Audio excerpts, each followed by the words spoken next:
Bon, ça y est, c'est terminé. Ce design ne me plaît plus, je veux changer, ça me convient plus. Plus rien ne va entre nous, cher design. Il faut qu'on change. Il faut que ça change. Ça fait trop longtemps que ça dure entre nous et il me faut du changement, il me faut du nouveau et je pense que c'est mieux qu'on reparte chacun de notre côté, qu'on poursuive notre chemin individuellement. Alors ça, c'est peut-être la chose que vous pensez peut-être de votre thème, du design de votre site. Et ben, si c'est le cas, voilà, vous demandez peut-être voilà, comment passer d'un design à un autre, comment passer d'un thème à un autre en toute sécurité. Eh bien, c'est ce qu'on va voir ensemble dans cette vidéo. Alors, ça ne va pas être un tuto pratique, mais je vais discuter avec vous pour essayer de vous mettre un petit peu, de vous alerter, enfin de vous mettre dans le bon état d'esprit pour changer correctement le thème de votre site. Alors pour commencer, un thème c'est quoi? Je tiens à faire le point là-dessus. Le thème c'est le design, l'apparence graphique de votre site. Ça n'a rien à voir avec le contenu. Votre contenu est situé dans la base de données de WordPress, hein. Donc bon, on a fait un article sur ça sur le blog si jamais ça vous intéresse de creuser un petit peu ça. Mais voilà, tout votre contenu est stocké dans la base de données de votre site. Et donc c'est vraiment, ça n'a rien à voir avec l'apparence, le design. Donc si vous voulez, le design, c'est un peu comme un paquet cadeau qui est autour, qui vient vous donner l'apparence ou des vêtements si vous voulez. Ça vient habiller votre site. Et donc, si vous voulez changer de tenue ou changer en tout cas le design de votre site, eh bien, il va pas falloir justement procéder n'importe comment. Parce que ça va dépendre de plusieurs choses. Tout d'abord, ça va dépendre de votre site. Est-ce que vous avez un petit site? Comment est-il structuré? Est-ce que c'est un site e-commerce? Est-ce qu'il n'y a juste que quelques pages dessus? Est-ce qu'il y a beaucoup de trafic dessus? Est-ce qu'il n'y a pas beaucoup de trafic dessus?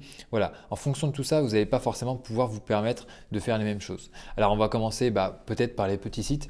Tout simplement, les petits sites, c'est assez simple, hein. Et ça dépend aussi du thème que vous utilisez. On y reviendra tout à l'heure. Donc je reviens pour les petits sites. Si vous avez un petit site, vous pouvez acheter un nouveau thème, ou même utiliser un nouveau thème gratuit. Vous pouvez le faire directement en ligne s'il n'y a pas beaucoup de trafic et petit site, pas beaucoup de pages, pas beaucoup de choses compliquées dessus. Ouais, voilà, vous pouvez y aller, changer de design, faire les ajustements en direct et ça sera très bien. Bon, c'est peut-être pas la meilleure pratique que recommanderaient les développeurs, mais bon, entre nous, ça fonctionne, ça fait le boulot et vous allez pouvoir ajuster votre site sans trop vous casser la tête. Ensuite, si vous avez quelque chose d'un petit peu plus costaud, là, il va falloir passer en local parce qu'il va y avoir plein de tests à faire. Si les pages ne s'affichent pas, enfin, il faut tester justement l'affichage des pages, peut-être faire un certain nombre d'optimisations. Et donc, on ne veut pas que les visiteurs voient un truc dégueu à l'écran. Et donc, on va optimiser tout ça tranquillement en local. Donc là, pour ça, vous avez le logiciel Local by Flywheel. J'ai fait une vidéo dessus. Bon, elle date un petit peu, mais le logiciel fonctionne toujours de la même façon. Il a juste été mis à jour depuis, il est beaucoup plus rapide maintenant. Donc voilà, il va falloir passer en local. Donc comment on fait pour passer en local?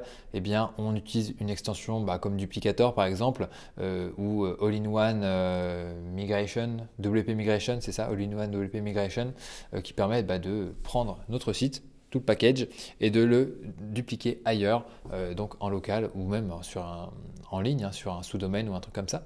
Donc voilà, donc vous allez pouvoir travailler tranquille. Donc je disais aussi tout à l'heure que ça dépend de votre thème, parce que admettons que vous utilisez Divi ou un autre thème qui embarque un constructeur de pages. Si vous avez créé pas mal de pages avec Divi, eh bien, et que vous le désactivez et que vous mettez un autre thème, vous allez voir, vos pages, elles vont pas du tout avoir la même tête. Donc ça, il risque d'y avoir pas mal de shortcodes dedans. Et donc ça c'est un petit peu embêtant. Donc il faut vraiment retravailler ces pages individuellement, page par page, les refaire avec votre nouveau thème. Donc d'où l'importance de choisir un thème qui n'embarque pas trop de pas de shortcode, même si vous ne les voyez pas lorsque vous êtes en mode conception, mais si vous passez d'un thème à l'autre, vous allez voir ce que ça donne. On appelle ça donc la fameuse purée de shortcode de certains thèmes. Donc voilà, vous allez devoir faire ça. Et donc retravailler toutes vos pages, tout tester, faire les parcours utilisateurs que font les gens sur votre site, hein. Ils arrivent sur la page d'accueil, ils vont sur telle page, ils vont voir ci, ils vont voir ça. Il faut absolument tout tester. Nous, quand on a fait la refonte de la marmite, on a eu quelques petits couacs avec ça. Donc voilà, je sais de quoi je parle. Et on a dû regarder tout le site, la mise en ligne a duré des plombes et des plombes. C'était vraiment une mauvaise expérience. Mais voilà, bon, on s'en est sorti et tout s'est arrangé. Mais voilà, il faut vraiment se méfier, surtout si vous avez avez un gros site. Alors, dans le cas de WP Marmite, c'est un gros blog. Donc on pourrait croire qu'un blog, c'est super simple, mais au final, il y avait pas mal de ramifications. Hein. Il y a par exemple les pages où il y a les DVA. Donc, enfin, on avait un type de contenu vidéo. Donc ça, il fallait tester. Il y avait le glossaire, qui est une mise en page spécifique. Il y a les snippets qui ont aussi leur propre mise en page, etc., etc. Donc, il y avait vraiment beaucoup de choses à lister et à tester. Donc, dans votre cas, faites-vous aussi un petit inventaire de ce que vous pouvez, de ce qu'il faudra tester avant de faire avant de travailler en local et avant de tout tester. Parcourez votre site tel qu'il est actuellement et regardez, ok, ça, il y a tel type de page, ça, il y a ça, ça, il y a une catégorie spécifique, ça, il y a ça avec cette mise en page-là. Sur la Marmite, on avait aussi le générateur de thème enfant qui doit posséder des styles particuliers. Donc là c'est vraiment c'était un développement personnalisé, mais il faut quand même l'intégrer proprement dans le nouveau design. Donc ça, c'est pareil, c'est encore quelque chose à bien intégrer, à bien tester. Donc là, listez tout ce qu'il va vous falloir tester, après passez en local. En local, vous pouvez faire ce que vous voulez, hein. Vous bossez, vous changez le thème et vous voyez ce que ça donne et vous faites les ajustements. Vous configurez votre nouveau thème et vous regardez toutes vos pages, etc. Vous voyez ce que ça donne et vous bossez, vous faites tout ce que vous avez à faire. Après ça, il y a encore deux possibilités. Soit vous avez un site qui a beaucoup de trafic, qui a beaucoup d'activités. Alors ça peut être une boutique ou un blog sur lequel il y a beaucoup de commentaires, beaucoup de choses qui évoluent dynamiquement. Et dans ce cas, une fois que votre site en local sera prêt, vous ne pouvez pas vous permettre de reprendre l'intégralité de votre site en local et de tout rebalancer sur le site en ligne. Parce que, par exemple, dans le cas d'une boutique, s'il y a des commandes qui se sont… logiquement, il y a des commandes qui ont été passées entre le temps où vous avez pris le site à la base, que vous l'avez migré en local, et le temps que vous bossiez sur tout votre site et au moment où vous voulez rebalancer votre site en ligne, eh bien, il y a une période de temps sur laquelle il peut y avoir des commandes ou des commentaires ou pas mal de choses qui ont été faites sur votre site. Donc, si vous faites ça, vous allez écraser votre site en ligne et vous allez perdre pas mal de choses. Donc ça, il ne faut absolument pas le faire. Par contre, si vous avez un petit site vitrine qui ne possède que quelques pages et où on n'a pas d'activité particulière, eh bien, vous pouvez rebalancer l'intégralité du site en ligne. Mais donc méfiez-vous, ça peut être aussi, je l'ai dit, des commandes, des commentaires, mais ça peut être aussi des entrées au niveau du formulaire de contact, hein, si elles sont enregistrées, je sais pas, vous avez Ninja Forms ou Gravity Forms, si pendant tout le temps de développement, il y a des gens qui vous contactent, après si vous avez traité les demandes, c'est tout bon, mais si vous voulez conserver l'historique des demandes sur votre site, pendant un certain temps pour être conforme à RGPD, eh bien, il faut pas tout écraser avec la base de données, sinon vous reviendrez à l'état initial au moment où vous avez fait votre migration pour aller en local.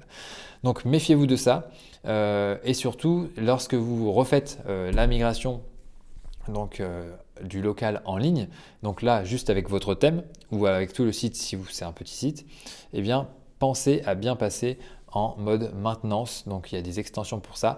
C'est ce qu'on a fait pour WP Marmite. Hein.